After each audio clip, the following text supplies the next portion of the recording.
జగన్ గారు నా జోలికి రావద్దు, రాజకీయాలు వద్దనుకునే సైలెంట్ అయ్యా అంటూ ఇక నటుడు శివాజీ గారు కొన్ని ఆరోపణలు అయితే చేశారు. ఇక నటుడు శివాజీ ఏపీ మాజీ ముఖ్యమంత్రి వైఎస్ జగన్ పైన ఘాటు వ్యాఖ్యలు అయితే చేశారు.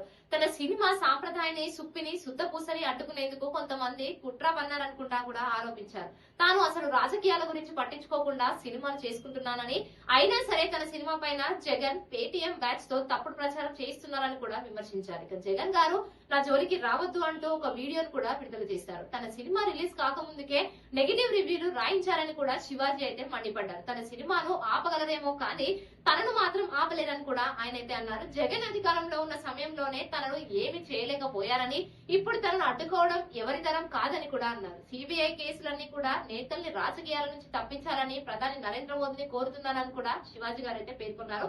రాజకీయ నేతలపైన ఉన్న కేసుల విచారణను కూడా వేగవంతం చేయాలని, అప్పుడే సిబిఐ వంటి సంస్థలపైన కూడా నమ్మకం అయితే కలుగుతుందని కూడా ఆయన అన్నారు.